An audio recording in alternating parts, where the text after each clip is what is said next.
And you are very welcome along to this week's RT Rugby podcast. Neil Treacy here with you as usual, as attention now turns to this Saturday's first test of the season for Ireland against South Africa at the Aviva Stadium. We're going to have Stephen Ferris and Fiona Coghlan joining us throughout the show. And a little bit later on as well, we're also going to speak to Jared Wright, who's a content creator centering around South African rugby to get the Springbok perception of Ireland ahead of this weekend's game at the Aviva Stadium. South Africa named their team yesterday. They have 10 World Cup winners in the starting lineup. Damien Willemse is at out half. Cheslin Colby is at full back, interestingly enough, while Jesse Creel is in the centre. They're the big calls there. Creel replacing the injured Luke Canyo.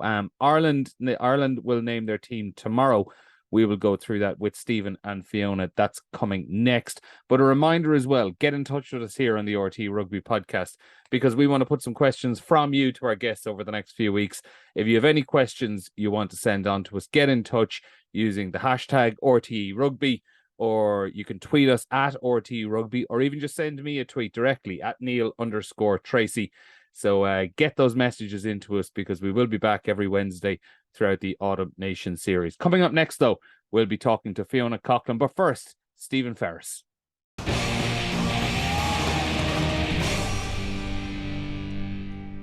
So Canterbury, the official kit partner to Irish Rugby, has revealed the new Ireland Rugby Heritage jersey inspired by 2003's classic strip. The Heritage jersey is available now via Intersport Elverys in-store or online, and on Canterbury.com. Former Ireland internationals Stephen Ferris and Fiona Coghlan, who we will be speaking to in a little few minutes as well, we're on hand to launch the new Heritage jersey in Dublin today. I've Stephen Ferris here in front of me now. Stephen, how are you this morning? Thanks a million for joining us. No problem at all.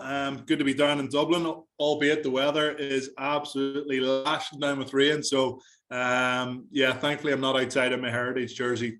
And about 10 minutes ago, the thought just did cross my mind. I had a quick glance at what the weather forecast is going to be like for Saturday for the match. Thankfully, it's not going to be too bad. Good. I think Saturday morning looks like it could be rough enough out there, but the worst of the showers look like they might have passed by the time they kick off just after 5 o'clock. So thankfully we have that. But just to get straight down to it, Stephen, on the match this Saturday itself, everything at the moment is through that World Cup prism, isn't it? Yeah, it is. Everybody is just, I think as an Irish fan, we probably want the World Cup to start tomorrow, and instead of, just under a year's time. And there's a lot of rugby to be played, and we all know how quickly things can turn on its head. Like if Ireland get beaten by 15 points at the weekend, all of a sudden there's absolutely no chance that we're getting out of a Rugby World Cup group stage or winning a Rugby World Cup quarter final. Where if Ireland, win by 1 point or play particularly well and get the result, all of a sudden we're going to be favourites for a Rugby World Cup. And like as much as we can talk about Fiji and we can talk about Australia, the only game that matters from an Irish perspective is this Saturday, 5 o'clock or 5:15, 5:30. Neil. Just after 5. I can't remember. I can't remember. There's so many bloody games on. The only one that matters is 5:30. The only one that matters is South Africa versus Ireland at the Aviva Stadium. Yeah, and it does feel that way, doesn't it? It does. Like that's all anybody's ever talking about at the minute. I got the train down, and people are stopping me, going, "Oh, he comes down to the match at the weekend. Oh, it's going to be. These South African boys are massive. They're so big, strong, physical. They're going to run over us. They're going to do this. Your man Peter Steph the toy. He's back. He's 6'5". And I'm like going, "Geez, I can't wait for this." But it's funny. Like I think there's the obviously the World Cup plays a part because we have them in the pool as well. But does the fact that Ireland just haven't played South Africa in 5 years weigh into it as well? And even when they did play them 5 years ago, it was one of the worst South African performances across Test rugby in many a year. So it feels like a long time since Ireland and South Africa, both pretty much close to full strength, have kind of gone head to head. Yeah, and I think that's what everybody's looking forward to the most, is two pretty much fully strength, full bore teams going to go toe to toe on Saturday. And like South Africa, since Ireland have played them, they've beaten the Lions, they've won a Rugby World Cup, and they are the best team in the world, because at the minute they are the champions of the Rugby World Cup, And if I was playing for Ireland, you want to test yourself against the World Cup winners, and they're the team that hold that trophy at the minute. And if Ireland can get a result at the weekend, then going forward into the Rugby World Cup, that leads, sows a seed of doubt into the South African minds if they do meet somewhere in the tournament. And yeah, it's just a mouth-watering clash that we're all looking forward to. It's number 1 in the world rankings against number 3 in the world rankings, but in my opinion, it's the top 2 teams that are going to face off on Saturday. If I could bring it back to 2010, when you played South Africa back then at the Aviva, and it's similar circumstances. No, you're not allowed to. Because it's just 1 year out from a World Cup, and I'm curious back then, having been on, we'll say, the various press conferences over the last year or so, the World Cup is all we're talking about when we're asking Andy Farrell questions, and the players and everything is just kind of framed that way. Was there the same focus from outside the squad on, okay, we're 12 months out from a World Cup at this point in time, if you were going back as far as 2010, or was it very much focused on it's South Africa this weekend, or whoever it was that you were playing on a given week? Yeah, like as a player, you were just fighting to keep hold of your jersey week in, week out. Probably the management crew, they, were putting things in place for, potential opponents, going through, obviously logging all the games and going through, video analysis of the teams you're going to meet in your group, and as the season went on. But as a player, absolutely not. As a player, you were just fully focused on trying to retain your place. Yes, we know there was the likes of Brian O'Driscoll, Paul O'Connell, Rory Best, Tommy Bowe, lads that were cemented into the team. And if you ask them the question, then they might have a different answer. But for me, it was just about focusing on trying to play for Ireland every week, or every chance it was given. And, I can remember looking back, I was injured a bit leading up to that Rugby World Cup. I hurt my knee playing for Ulster against Ironi before they were disbanded. And when we kind of get into camp for like the mini pre-season before the Rugby World Cup, that's when the focus was just zoned in. Like, it was just so intense. The training, every pound of weight that you lifted in the weights room mattered. Like, it did. We were just ferociously competitive. I remember training with Paul O'Connell doing shoulder weights, and we just kept pushing each other. And as the weeks went on, the dumbbells got heavier and heavier, and the stronger we got, and mentally we got supercharged up. And it was Phil Morrow who was the S&C coach back then. And like, we were in very, very good shape leading into that 2011 Rugby World Cup. And that's when the focus started, Neil, was when we all get into camp, and we didn't have Ulster games to worry about, or Munster games to worry about, or summer tours were over, and everybody could just buy into what we were trying to achieve. On the team selection for this week, so it'll be tomorrow when we find out what the starting lineup is. It's funny because pretty much every Ireland game for the last year, there's always calls to experiment in certain areas, but the fact that it's South Africa in the World Cup and Ireland haven't played South Africa in 5 years, if you were to take what most people would consider to be the first choice Irish team, there's as many as 9 or 10 of those players who have never actually even played South Africa before in their lives. So the idea of experimentation just isn't even on the table for this weekend's game, isn't it? It's pretty much full team out to try see how you match up for a game in 12 months' time. Yeah, like, you're going to play your full strength. Like, and I can't see Andy Farrell veering away from that. We all know there's a couple of guys who haven't had much game time. Tadhg Furlong and Gibson Park, just to name a couple. And, you're going to have people on the bench that's, you're going to call upon that can, do a similar job. Rely on a wee bit more experience. So I think the starting 15 will pick itself on who's fit for Andy Farrell, and then the bench might throw up maybe 1 or 2 curveballs due to the players that who are in the starting 15 who haven't had much game time, and one of those curveballs might be Craig Casey. It might be Craig Casey to get on ahead of Conor Murray, somebody who plays with exactly the same tempo. Or he could go back to the experience and, box kick it, and hopefully Ireland are 5-6 points up when, Gibson Park comes off the pitch, if he starts, of course. and somebody like Conor Murray is very good at, closing out a game. But thank God I'm not the Irish coach and having to make these decisions, because they're going to be vitally important to how this game pans out. And you look at the South African bench, it's strong. Yes, of course, they've got lots of muscle, lots of beef, lots of huge men up front that are going to try and run over Ireland at every given opportunity.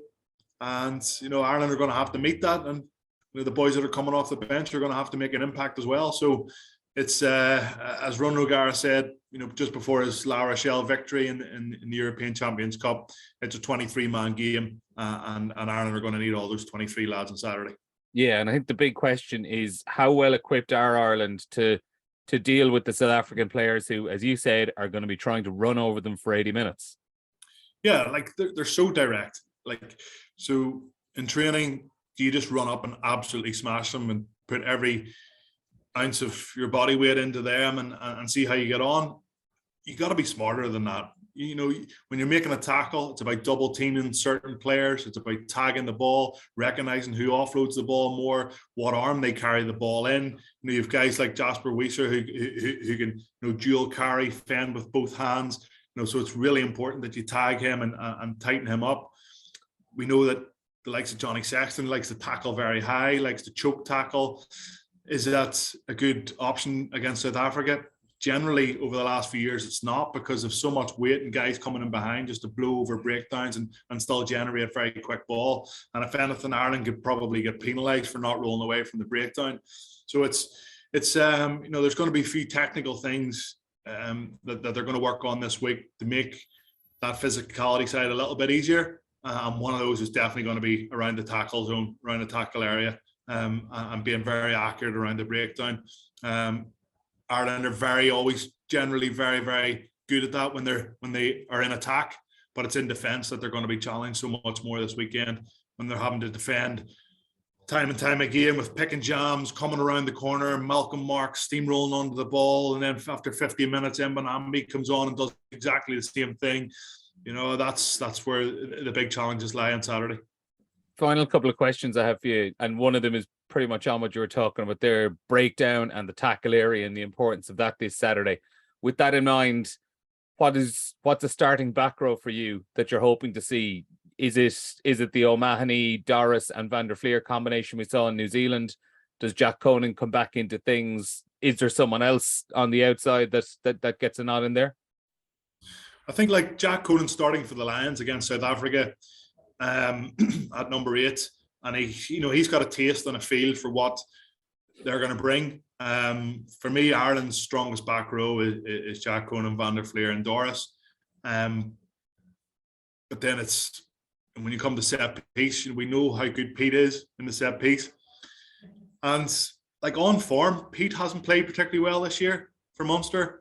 He's, a couple of injuries as well. He's seen, I'm not sure where he came down on his neck against Connacht. Come down his neck. He seemed to be struggling a bit. But then every time we kind of not write him off, but maybe question his, should he be selected ahead of the other lads? He does it with, I don't know. He just shuts everybody up, doesn't he? Yeah, is the key that we need to just be kind of insulting his game on a weekly basis, because that is how you will get the best out of him. Yeah, I think you're right. He's a quality player. We know he's a quality player. The tempo of this game, the pace of this game, I don't believe is going to be off the charts because of the way South Africa play. But then you got to match the physicality. Does Pete do that? Well, he showed against New Zealand that he can do it. He showed in the past that he can do it. And why not start him against this big South African pack to see how he goes against Sia Khaleesi and Peter Steph Totoy and co and let him loose and see how he goes. He is a vital component to Ireland's line out, both in attack and defence. And I think personally, I think he might start. I think he might start, and Jack Conan will come off the bench and make an impact. And Keelan Doris is, I think is him and Josh Van der Fleer, two of the first names on the team sheet. And just final question then for you, Stephen, whether it's this weekend against South Africa or at some point in November, the next time Conor Murray lines out for Ireland, that's going to be cap number 100 for him. You were involved in the squad when he kind of bolted his way through into the 2011 World Cup squad. I might just bring you back to that time back then, and if you could tell me a little bit about the player you saw coming through, and would you have thought this guy has the potential to be a Test centurion someday? Like we all talk about, how Conor Murray's game is, he's not the same player he was back in 2011, 12, 13. I think he sort of is the same player, but the game has changed. And yes, he used to make a couple of busts and challenge around the breakdown a little bit more. But the one thing that he has in his locker is an unbelievable kicking game. He's good in defence. He's rock solid. He's never going to let you down. And, I think in all the Test matches that he's played, of course, he hasn't played every match to, the standards that he sets on a weekly basis. But like he's been a quality operator for Ireland, and somebody who, I have a lot of admiration for, because it's bloody tough when you're being questioned week in and week out. And, he's certainly been questioned a lot over particularly the last couple of years. So congratulations to him if he gets on this weekend, or if it's next weekend, whenever it is. He's been a tremendous servant to Irish rugby, and I enjoyed some really good times with him back when I played, and unfortunately we don't catch up anywhere near enough these days, and he probably doesn't like me either because I work in the media. It's probably a bit like the Gary Neville, Cristiano Ronaldo thing, but no, he's a good player, and he's going to be a key player for Ireland getting into this Rugby World Cup, I'm sure, because he's going to probably get a bit of game time over the next year. So what you're saying is you're getting snubbed on a weekly basis on the... Correct, Neil. Yes, absolutely. Stephen Ferris, thanks a million for joining us on the RT Rugby podcast. Enjoy the match this week, and we'll be chatting to Fiona Coghlan next.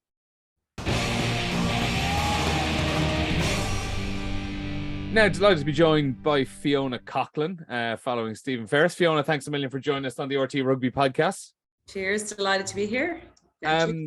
We'll touch on the Ireland-South Africa game in a bit, but first, obviously, there was some breaking news this morning, following on from David Nucifor's comments last week about the update with the Irish contract situation and the women's team. We have had confirmation of names that have signed. Yesterday was officially day one of professional women's 15-a-side rugby in Ireland, as the IRFU said. So there's 10 new contracts essentially for women's 15 players. They've been signed with Dorothy Wall, Linda Dugang, who's coming back from France, Enya Breen, Natasha Bean, Dana O'Brien, Maeve Deely, Leah Tarpey, Catherine Dane, Maeve O'Goleary, and Kayla Waldron. The obvious names that aren't mentioned in that is Captain Nichola Fryday, Sam Monaghan, and Neve Jones, all three of whom are based over in the Premier 15s in England. And I suppose, Fiona, that's the main point to jump off on. As momentous a day as it probably is for Ireland, there is probably a feeling of a missed opportunity and a bit of frustration that we don't have the Irish captain coming back to take up one of these spots. Look, it's a tough one. I suppose when the recommendations were made back in February about us needing to take professional contracts, I certainly didn't see it happening this year. I thought it'd be a year until it actually came to fruition. And you have to commend the IRFU, I suppose, for acting so quickly on it. Now, in saying that, not quick enough that the girls in England hadn't already signed their contracts over there. And I think that's the thing, they're contract bound to their clubs over there. They're not on huge money over there. So it's not a financial thing that they're staying over there because the money is big. I think maximum contracts are about 10 grand. So it would be obviously nicer for them to come back financially. It is a loss because when you look at that list of 10 players, we only have one front five player in Linda Dugang. So there's obviously going to be implications going forward with regards to training, with regards to set piece. They're not going to have as much time together still going into the next competition. But I always thought there was going to be teething problems at the start. With anytime you make change, you do something new, there's going to be teething problems. So I think over the next year, hopefully when contracts come up for clubs in England, that the girls might be more enticed to come back to Ireland on these central contracts and have a bit more security than it been in a club over there when you don't know the way things are going. But the more important thing for me is how the players are then used when it comes to Six Nations. Like I thought last year was an absolute disaster with sevens players playing for the first 3 games and then going off to competition. Like I just don't think that can happen. Whoever's there has to be there for the 5 games because next year Six Nations is absolutely vital for qualification for the WXB. So I think that's really, really important. And I think the programme will certainly evolve over the next couple of years with regards to players taking up contracts and probably the financial reward for doing it as well. So I think we will see that evolve. You mentioned the WXV, and I think earlier on you were saying you probably didn't think the contracts would be coming out as soon as they did. Do those two things potentially kind of ally together, where the importance of the WXV next year probably meant that they needed to start getting things in order quite early to make sure that they had that cohesion? Yeah, there's a lot of talk about catching up with the likes of England and France, but every other nation had went professional prior to us as well. So it's now keeping on track with the likes of Italy, Scotland and Wales, who are currently just coming back from a World Cup that we weren't at. So it's keeping a pace with the next rest of the best as well. So I think that's hugely important. And the WXV is going to be used for qualification for the next World Cup. And I think it's fundamental that Ireland are there for the continued growth of the game and for the visibility of the game, that we have to be at the next World Cup in England. Yeah, I think everyone would agree with you on that. The wider plans, the Celtic competition that David Nucifora was talking about last week, the role of the All-Ireland League.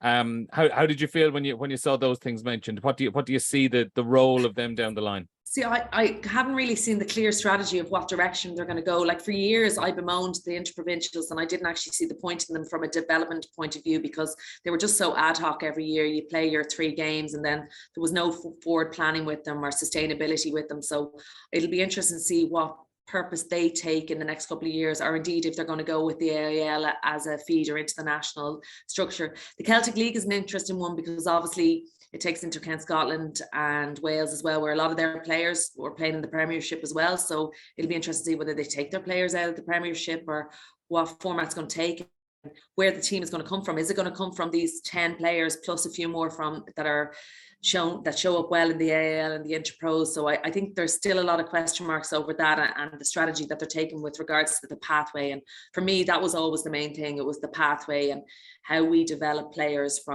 for the whole way up, and it's a very clear and sustainable thing, and that's why Gilly McDerby's role is huge in what she does and the decisions that they make. And I just think there's huge potential growth in the country, and I think we can capitalize on the right areas. I think going forward we can get back to be up there at the top of the game. Yeah, and I just the last point on it, I suppose, is there are plenty of question marks around it and things that we won't, we'll just have to wait and see how things pan out, and we'll have to wait and question them then. But it's the important thing that this is happening, whether or not even if it's a bit later than we were all hoping for. But the important thing is it is happening. And look, I think it's happening. I think there'll be further bumps along the way. I just think there's going to be ebbs and flows. There's going to be really positive things that happen, and there's going to be mistakes that happen. And those mistakes are fine once they're reacted on quickly, or maybe even preempted, that we get to a point that we can solve them quicker. But look, I think it's a learning for everyone. My big thing was that they introduced something that is sustainable. So with these contracts, that they're sustainable, that they're going to be for a long-term time, and hopefully the women's game becomes more of a product where we're selling seats in stadium, where we're hopefully getting broadcast rights, commerciality comes into it, where it becomes a product of its own and it's self-generating income. And then all of the contracts and stuff will flow similar to the men's game when it went pro back in what was that, 97 or something. It was very similar feel, that not everyone took up contracts that they were offered. Look, maybe you should say they could learn from that, but again, when there's not an unlimited budget involved, I think that they have to go about it in a different tact. On the Ireland South Africa game this weekend, and you're there, you're promoting your Irish heritage jersey for this weekend with Canterbury, but on Ireland South Africa this weekend, I was just chatting to Stephen there, and we'll be talking to Jared Wright a little bit later on in the podcast. But there's just so much going into this, that the fact that it's a pool game in the World Cup, we're just 12 months out from it, haven't played each other in 5 years, and I think as well has the URC almost added to it that there isn't the same level of mystery around each side, that we probably know the players and have seen them a lot more as well. Is all of that just kind of combining as ingredients into one big pot for a great game this weekend? Yeah, it certainly adds to it. I'm so excited for it. Obviously world champions coming here. I don't think they were hugely impressive in the rugby championship. I still think there's questions. They have their own questions about who their out half is, but Jesus Christ, when you look at that pack and the bench to come on, and then you add the likes of Colby to the mix, that's just in every sense, the physicality of it, and also the speed and the poise of their back three in particular. And yeah, like it's certainly, I think Ireland are going to be really focused on winning this game and seeing it's been an ongoing problem about the physicality side of things, matching up against the likes of France. England took us to town a little bit in the scrum in the Six Nations, whether we can match that physicality of what South Africa are going to bring. And that's going to be a real barometer of where Ireland are. If they can, I'm not saying beat South Africa up, but if they can play with tempo and match them and win quick ball, that they're able to play their game plan, I think Ireland are certainly the better ballers and tactically a better team with Johnny Sexton at the helm. I just think it's going to be some belter of a game. How well equipped are Ireland to deal with that? I suppose that is the big question, the physicality, the scrum and line out and set piece, where, as you said, we've seen it in the last year or so that particularly Andrew Porter, since he switched over to switch back to loose, said he's probably been targeted a lot by a lot of forward packs like England and France. And even in the first test against New Zealand, we saw it, and we saw it throughout last season as well in bigger games for Leinster when they came up against the bigger, more powerful French pack. So that is ultimately the question. How well equipped are Ireland to deal with what South Africa will be throwing them from a forwards point of view? Yeah, and like no doubt it's been something they worked on. Like, they know they're not going to have the size of men, but like looking at different things, angles in the scrum, connections in the scrum.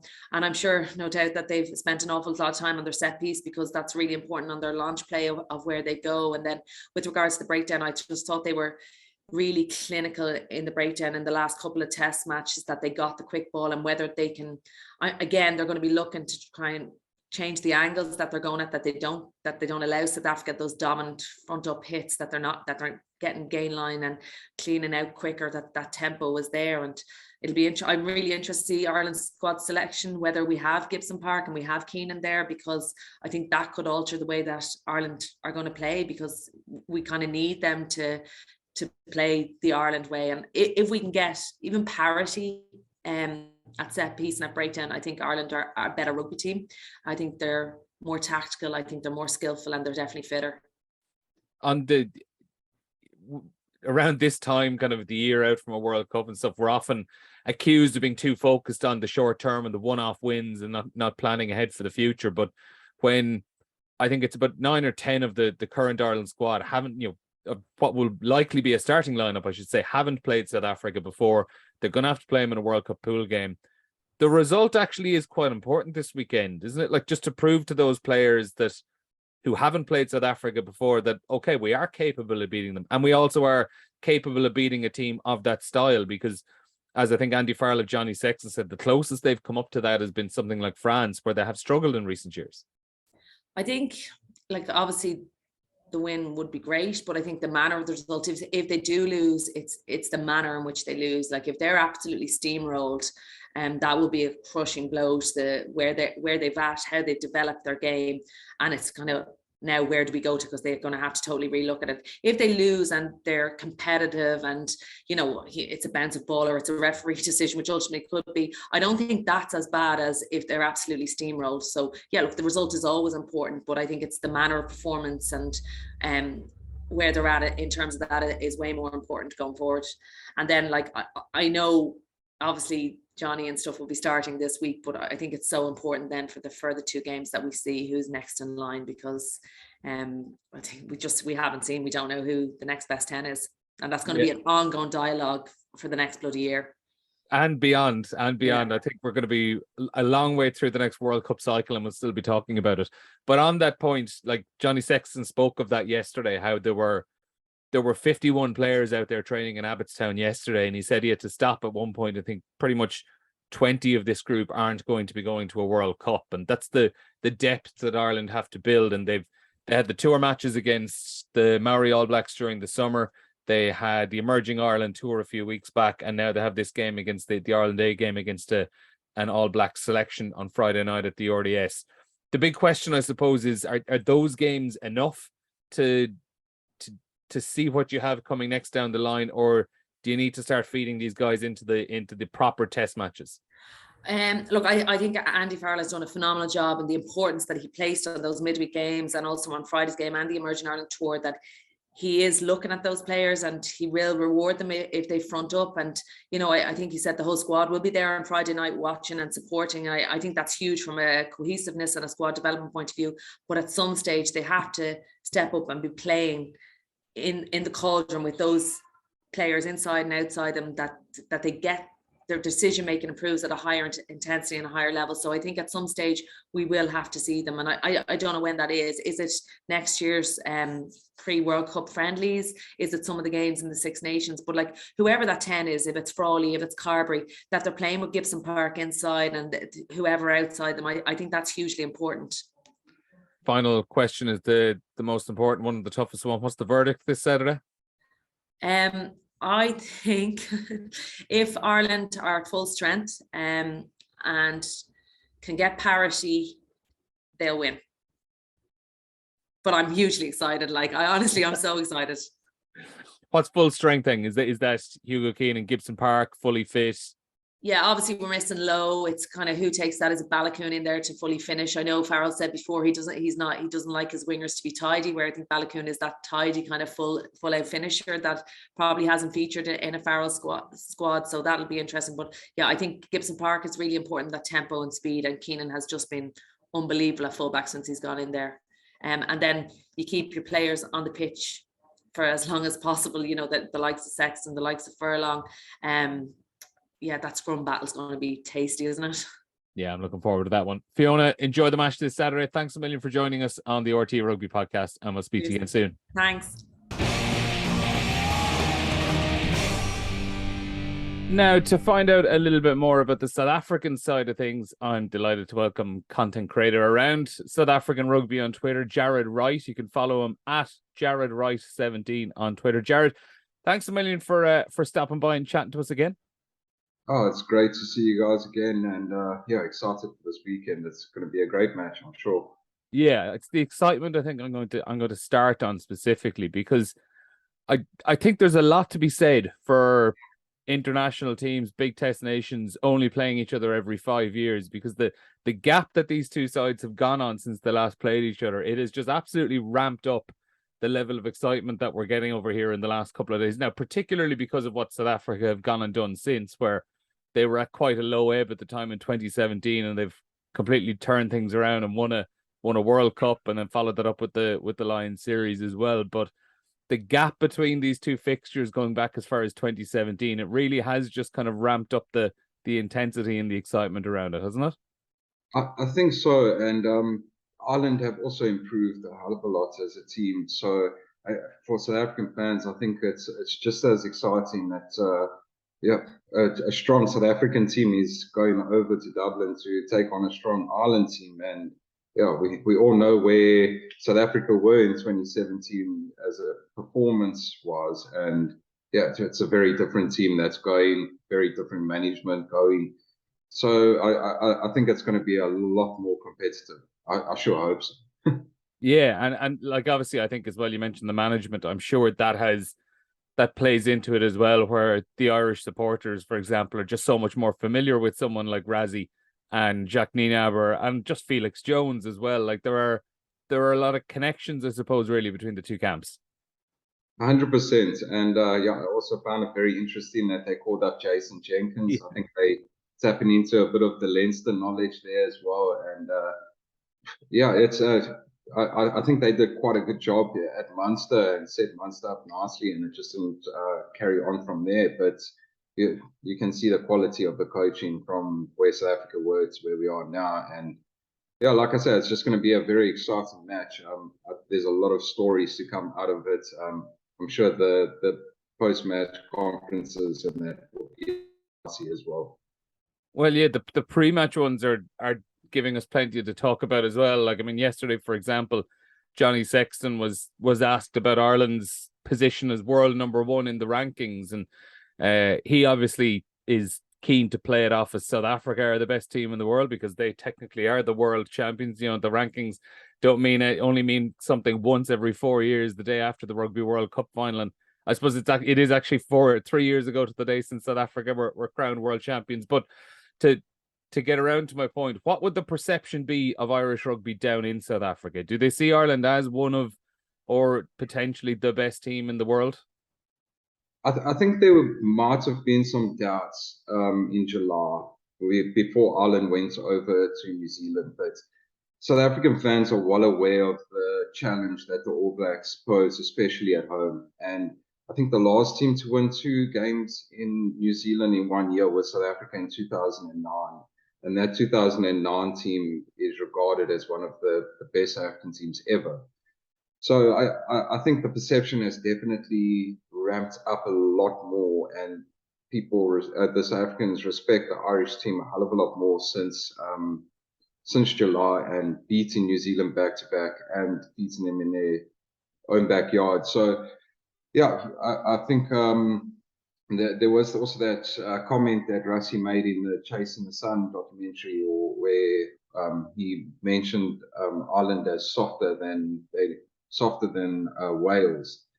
So I think that perception is still there a little bit, but overall, I think there's a lot of respect of what Ireland have achieved, and the South African fans won't be taking the side lightly at all. Has the URC changed the perception of Irish rugby down in South Africa, or just maybe made the casual fan a little bit more aware of it? Like I was going to mention, for example, I think from the Irish side of things, when they see the South Africa team now, or even the wider squad, there's probably just a greater familiarity with some of the wider squad players. Like looking through the team for this weekend, for example, I think in a different year, maybe 5 or 6 years ago, if someone like Kurtley Arensa was on the team sheet, I would say there'd probably be a lot of Irish fans looking at him going, well, I haven't seen too much of him, because maybe a lot of them were watching a lot of Super Rugby. But I think certainly from an Irish side of things, I think there's maybe a much greater understanding of who the players and what the qualities are of those players in the wider squad. I think that has impacted it as well. I think I've seen a few South African fans speaking about who Ireland will probably select, and you have guys, you've used Kurtley Arensa as an example there, but somebody like Robert Balakoon is also getting a mention with the South African fans, and yeah, he's quite unknown if you compare him to somebody like Jacob Stockdale, who's been in the Ireland squad for a lot longer. So I think there's a lot of fans who are a lot more aware of the players, and yeah, the URC has definitely impacted that. I don't think fans quite realised how strong a team like Leinster were until the Bulls went over there, and they got to see just how strong a team like Leinster is. And yeah, Leinster makes up a good 78% of the Ireland starting lineup on most Test matches. So I think the URC has a big impact, and yeah, I think this game will be a lot more interesting for fans than maybe the 2017 one will be, because of the URC. What's the perception then of South Africa in South Africa at the moment? Because I find it very hard to get a read on where they at. That at times they were very, very good in the Rugby Championship, and at times they were quite poor. And I think they a lot, they would probably look back on that Rugby Championship and think they probably could and should have won it, that they let that game against New Zealand slip, the one against Australia as well. But then on the flip side is they have produced some excellent stuff over the course of the last 12 months as well. They seem to be, are they a little bit inconsistent at the moment? I think the inconsistency drives the fans mad, and yeah, as a South African fan myself, it also drives me mad. But yeah, I think Jacques and Rassie have tried to get a very good feel of their squad depth and look at how things shape up for the World Cup, and they've had to change players over. So like the loss to Wales didn't go down quite well with the fans, and understandably so. We hadn't lost to Wales before in South Africa before that game. So yeah, overall I think people are quite positive, and the team selection this weekend it would have driven that quite a bit more. There's a lot of fan favourites that have been chosen. Ches and Colby at fullback has been a lot of fans have been calling for that for a very long time. So overall, I think there's some frustration, but there is still hope. And the fact that we are world champions, I think, is still holding some clout with that kind of with the fans, and there's still hope with the fans every single time. And going into against a team like Ireland, there is probably more confidence in the Springboks to get a win than there may have been before the World Cup 2018. So. Let's talk about the team, because you mentioned Cheslin Colby at full back and why it's something the fans have wanted for a while. Why have the fans wanted to see Colby in the 15 jersey? Because if I was looking at it from an Irish point of view, I would say that Cheslin Colby plays on the wing, and almost every time he plays on the wing, he plays pretty good. So why are we going messing around with that formula?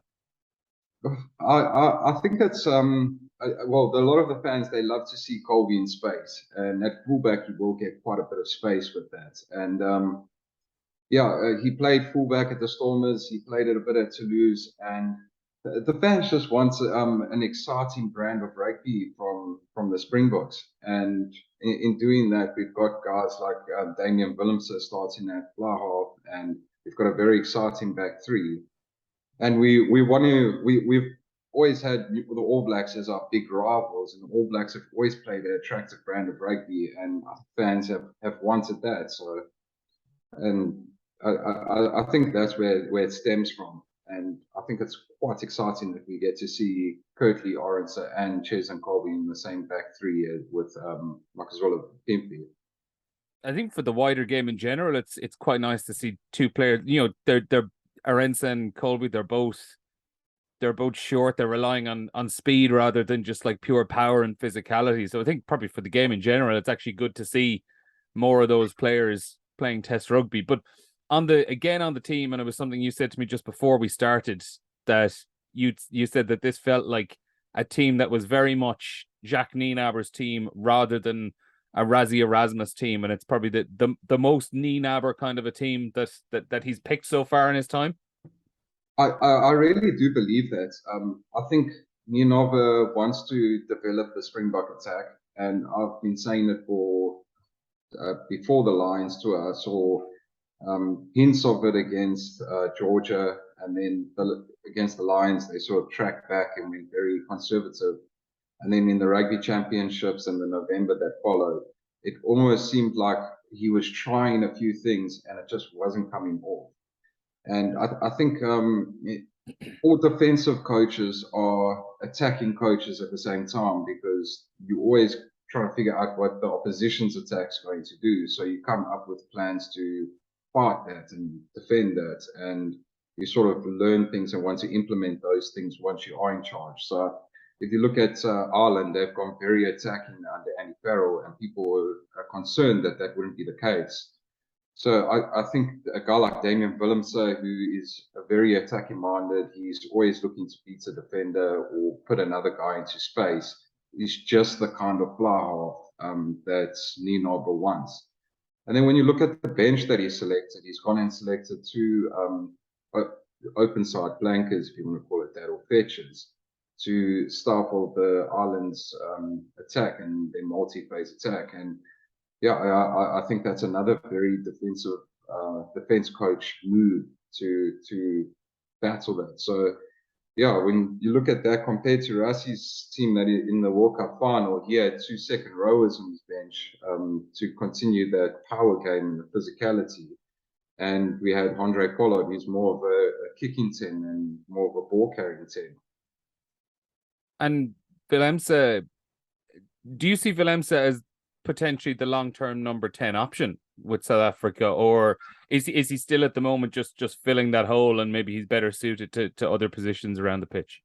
I think they looked at him at going full-time at fullback for the Springboks, and but I think they've sort of fallen into the idea that he could be a long-term option for the Springboks, and there are options at fullback, and we have a new player, Sasha Zulu, in the squad as well, and I think he will get an opportunity somewhere along the line. So we have got options at fullback. So I think Willemse is filling in at the moment, but he's filling in with the idea that this could become his natural position with the Springboks. And I wouldn't be surprised if he started all of our November internationals at Gloucester. You mentioned the options they have at fullback. You mentioned the options back row wise as well, because can you explain to me why is Evan Roos not getting more of a look in when it comes to test selection in the last 2 months? Is it just that he's too much of an out and out number 8 and doesn't necessarily have the versatility that you mentioned that Nienaber seems to want on his replacements bench, where it seems from the outside looking in, it seems like a bit strange that someone like Dion Fourie, for example, who is, he's pretty much, he's down towards the tail end of his career, is there on the bench a year out from a World Cup, when you have someone, a young guy who basically swept every single award in the URC last season and looked electric every time he got the ball, in Evan Roos. Yeah, I think Roos is quite a raw talent at the moment. And when I say raw, he seems to run around the pitch and do quite a lot of work. And I don't think he quite fits the Springbok setup just yet. And yeah, it sounds harsh to say when you look at his form and see the way he's playing, but maybe they want if you look at somebody like Jasper Wiese, you can't really say at the moment that Jasper Wiese deserves to be dropped from the Springbok squad. He was a standout during the Rugby Championship. He was a standout against Wales. And then we had Dwayne Vermeulen, who's now being rested for this November. And Dwayne Vermeulen, we saw for Ulster this past weekend how instrumental he can be in a close match. So I think that you're right in saying that he's an out-and-out option at number 8, and that does hurt him, that he doesn't have that versatility. And I think his time will come, but he has to prove it in the Springbok trainings that he can be that out-and-out number 8 and try get Jasper Wiese to move into the replacements or onto the side of the scrum playing blindside. But yeah, I think it's a difficult call at the moment, and they also seem to prefer Ulrich Lowe, who gives them an option in the second row and at blindside and at number 8.